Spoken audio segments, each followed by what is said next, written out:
अगर आप में ये 5 अलामात हैं, तो आपके गुर्दे में पथरी हो सकती है।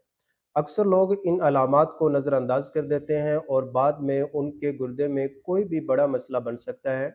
गुर्दे के अंदर पथरी बनना एक बहुत ही कॉमन प्रॉब्लम है, लेकिन अगर इसकी अलामात को बर वक्त पहचान लिया जाए, तो इसका इलाज बहुत ही आसान हो जाता है।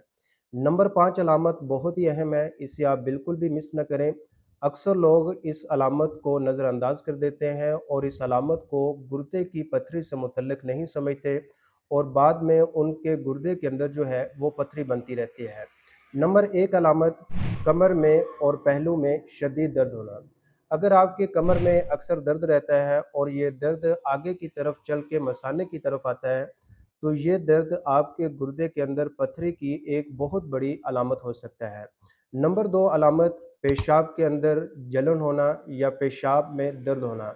अगर आपको पेशाब करते हुए पेशाब में शदीद किस्म की जलन होती है या दर्द होती है, तो ये आपके गुर्दे के अंदर पथरी की एक आम अलामत हो सकती है। नंबर 3 अलामत पेशाब की बार-बार हाजत होना। अगर आपको बार-बार पेशाब की हाजत हो रही है, तो ये भी आपके गुर्दे के अंदर पथरी की वजह से हो सकती है। नंबर 4 अलामत पेशाब के अंदर खून आना। अगर आपको पेशाब के अंदर खून आ रहा है या आपके पेशाब का कलर सुर्खी माइल हो रहा है या ब्राउन हो रहा है, तो ये भी आपके गुर्दे के अंदर पथरी की वजह से हो सकता है। नंबर 5 अलामत जो सबसे अहम है, अक्सर लोग इसी अलामत को नज़रअंदाज करते हैं, वो ये है कि मुसलसल उल्टी मतली की कैफियत रहना और इसके साथ हल्का बुखार होना।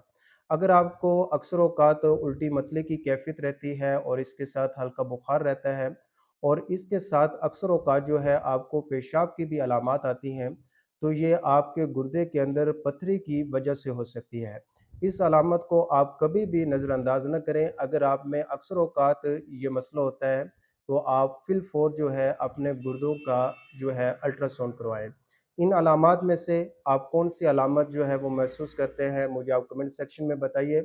और अगर आपके गुर्दे के अंदर पथरी है और आप इसका बगैर ऑपरेशन इलाज चाहते हैं, तो आप होम्योपैथी का इलाज को ज़रूर ट्राई करें। होम्योपैथी में गुर्दे की पथरी के इलाज बहुत ही अच्छा मौजूद है, जिनके इस्तेमाल से गुर्दे की पथरी जो है वो रेज़ा-रेज़ा होकर जिस्म से बआसानी ख़ारिज हो सकती है। अपनी सेहत का बहुत सारा ख़्याल रखिए, अपनी दुआओं के अंदर मुझे याद रखिए और अगर आप मुझसे ऑनलाइन इलाज लेना चाहें, तो आप मेरे इस व्हाट्सएप नंबर पर मुझसे राब्ता कर सकते हैं।